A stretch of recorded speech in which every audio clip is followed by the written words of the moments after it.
कल फ्राइडे को इस विषय पर प्राइवेट बिल है, सभी सदस्य यहाँ रुकें और अपना विषय रख सकते हैं। Question number 385 Shri Hanuman Beniwal.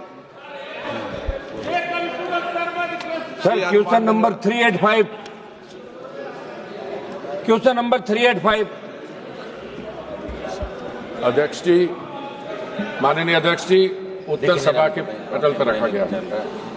Hanuman ji sir question number 385 रख दिया, आप पूछे जवाब। अध्यक्ष महोदय, वर्ष 2018 में थोक एलपीजी परिवहन के लिए आमंत्रित की गई निविदाओं में एलपीजी ट्रांसपोर्ट करने का काम उन्हें भी दे दिया गया जो एमएसएमई के अधिनियम, न्यायालय आदेश और लागू विनियमों की अनुपालना करने में विफल रहे।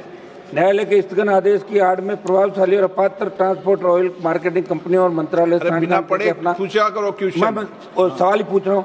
चलाते रहे मंत्री जी ने जो जवाब दिया है उसी क्रम में मैं आपके माध्यम से पहला सप्लीमेंट्री सवाल में मंत्री जी से कर रहा हूँ। अध्यक्ष महोदय, मंत्री जी आपने जवाब में कहा कि एमएसएमई के अंदर जो ट्रांसपोर्टर पात्र नहीं थे उनमें से कई लोग न्यायालय से स्थगन आदेश ले आए, इसलिए उनके प्रचलन जारी रखने की बात कही। मैं मंत्री से पूछना चाहता हूं कि वर्ष 2018 के इस मामले में माननीय न्यायालय ने एमएसएमई में जो पात्र ट्रांसपोर्ट नहीं थे उनके पक्ष में दिया गया स्थगन आदेश क्या आज तक प्रभावी है, जो उन्हें लगातार प्रचलन की अनुमति है, और यदि स्थगन आदेश टूट गया तो उसके बावजूद ऐसे ट्रांसपोर्टरों को ऑयल मार्केटिंग कंपनियों के अफसरों ने उन्हें किस आधार पर काम दे रखा है, बताने का कष्ट करें मंत्री जी आप।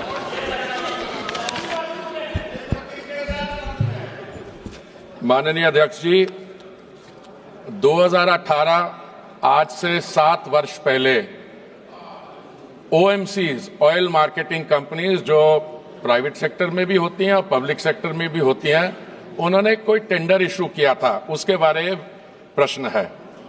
7 वर्ष पहले, और उस वक्त जो टेंडर इशू किया गया था उस टेंडर में MSMEs, micro small medium enterprises जो होती हैं, उसकी एक मंत्रालय है।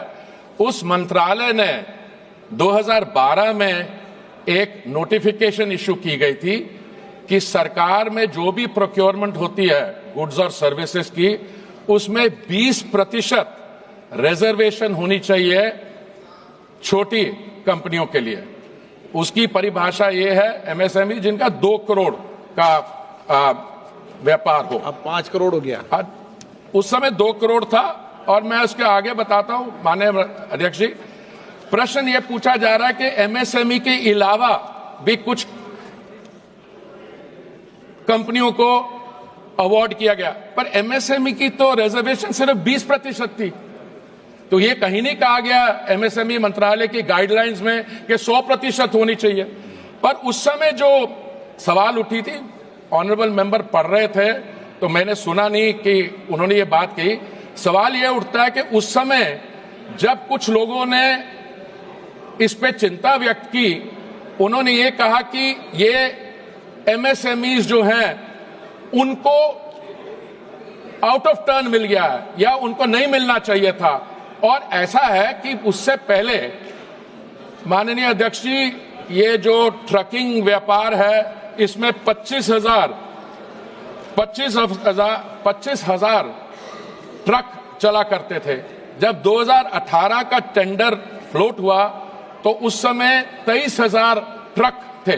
तो क्योंकि एमएसएमईज के लिए पहली बार 2012 के बाद रिजर्वेशन आई, तो कई लोगों को उनका जो नंबर ऑफ ट्रक्स थे वो कम हो गए, क्योंकि एमएसएमईज के 20% को दिया गया। तो हुआ उसके बाद ये कि कुछ लोग आए हमारे पास, जो भी मंत्रालय। माननीय मंत्री जी, ये तो बताओ, ये संसद के स्तर का प्रश्न है क्या? ये है ही नहीं, तभी तो मैं आपका ये तो कंपनियों ने दी है। ये महारत्ना कंपनीज हैं जिनका टर्नओवर पिछले 3 साल में, जिनका मुनाफा 5,000 करोड़ से अधिक है, और ये तो कंपनियों ने, सरकार का कोई लेना देना नहीं है। माननीय अध्यक्ष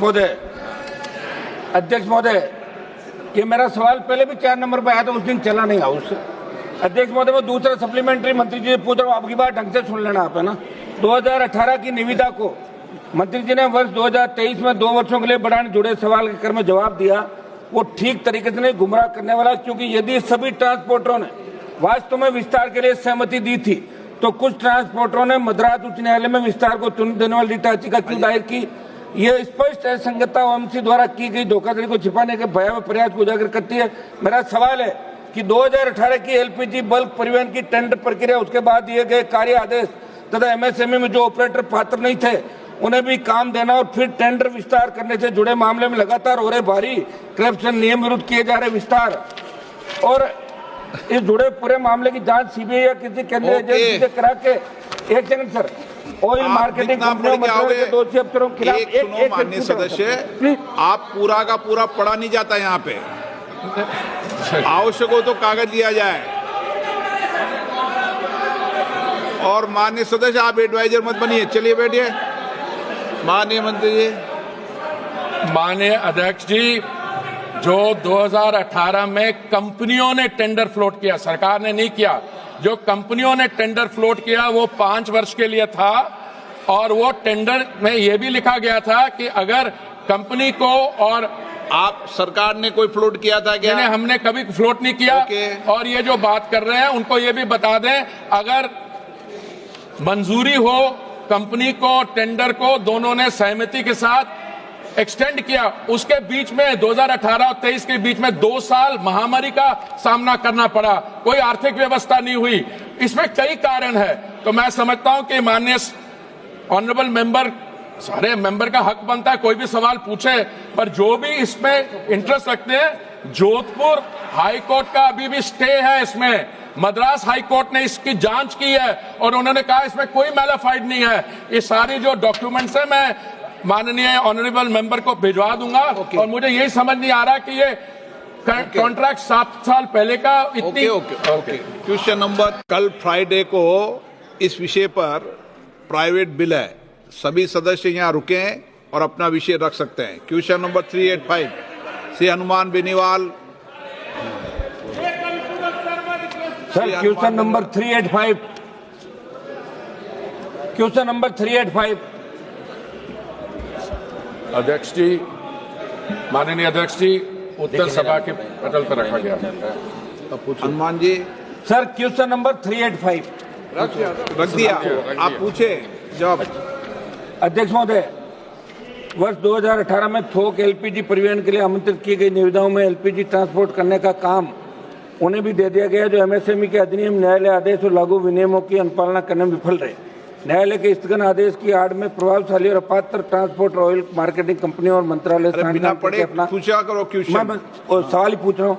चलाते मंत्री जी ने जो जवाब दिया है उसी क्रम में मैं आपके माध्यम से पहला सप्लीमेंट्री सवाल में मंत्री जी से कर रहा हूँ। अध्यक्ष महोदय, मंत्री जी, आपने जवाब में कहा कि एमएसएमई के अंदर जो ट्रांसपोर्टर पात्र नहीं थे उनमें से कई लोग न्यायालय से स्थगन आदेश ले आए, इसलिए उनके प्रचलन जारी रखने की बात कही। मैं मंत्री से पूछना चाहता हूं कि वर्ष 2018 के इस मामले में माननीय न्यायालय ने एमएसएमई में जो पात्र ट्रांसपोर्ट नहीं थे उनके पक्ष में दिया गया स्थगन आदेश क्या आज तक प्रभावी है, जो उन्हें लगातार प्रचलन की अनुमति है? और यदि स्थगन आदेश टूट गया तो उसके बावजूद ऐसे ट्रांसपोर्टरों को ऑयल मार्केटिंग कंपनियों के अफसरों ने उन्हें किस आधार पर काम दे रखा है, बताने का कष्ट करें मंत्री जी आप।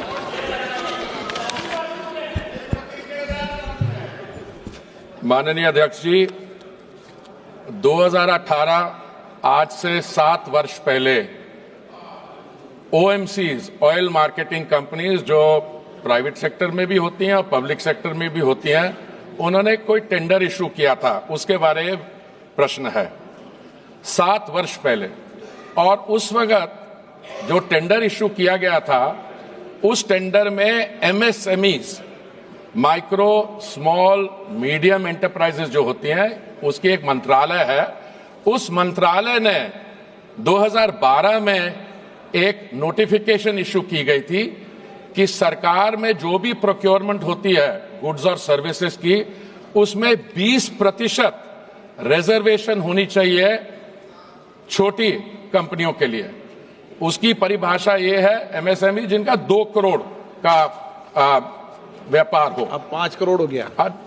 उस समय 2 करोड़ था। और मैं उसके आगे बताता हूं माननीय अध्यक्ष जी, प्रश्न ये पूछा जा रहा है कि एमएसएमई के अलावा भी कुछ कंपनियों को अवार्ड किया गया, पर एमएसएमई की तो रिजर्वेशन सिर्फ 20% थी।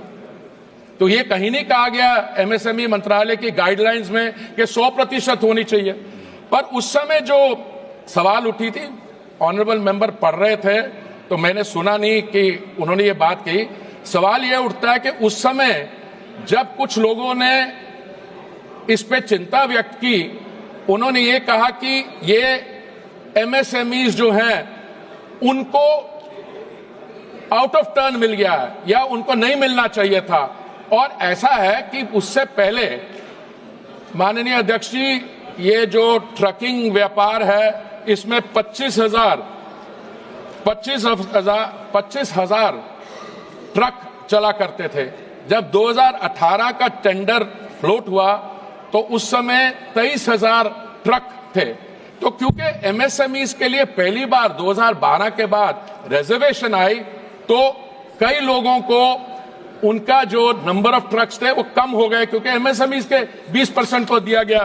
तो हुआ उसके बाद ये कि कुछ लोग आए हमारे पास, जो भी मंत्रालय। माननीय मंत्री जी, ये तो बताओ, ये संसद के स्तर का प्रश्न है क्या? ये है ही नहीं, तभी तो मैं आपके ये तो कंपनियों ने दी है। ये महारत्ना कंपनीज हैं जिनका टर्नओवर पिछले 3 साल में, जिनका मुनाफा 5,000 करोड़ से अधिक है। और ये तो कंपनियों ने, सरकार का कोई लेना देना नहीं है। तो माननीय अध्यक्ष महोदय, ये मेरा सवाल पहले भी 4 नंबर पे आया था, उस दिन चला नहीं हाउस। अध्यक्ष महोदय, मैं दूसरा सप्लीमेंट्री मंत्री जी पूछ रहा हूँ, आपकी बात ढंग से सुन लेना आप, है ना। 2018 की निविदा को मंत्री जी ने वर्ष 2023 में 2 वर्षों के लिए बढ़ाने जुड़े सवाल के क्रम में जवाब दिया। वो ठीक तरीके से नहीं, गुमराह करने वाला, क्योंकि यदि सभी ट्रांसपोर्टरों ने वास्तव में विस्तार के लिए सहमति दी थी तो कुछ ट्रांसपोर्टरों ने मद्रास उच्च न्यायालय में विस्तार को चुन देने वाली रिट याचिका क्यों दायर की? ये स्पष्ट असंगतता ओएमसी द्वारा की गई धोखाधड़ी को छिपाने के भयावह प्रयास को उजागर करती है।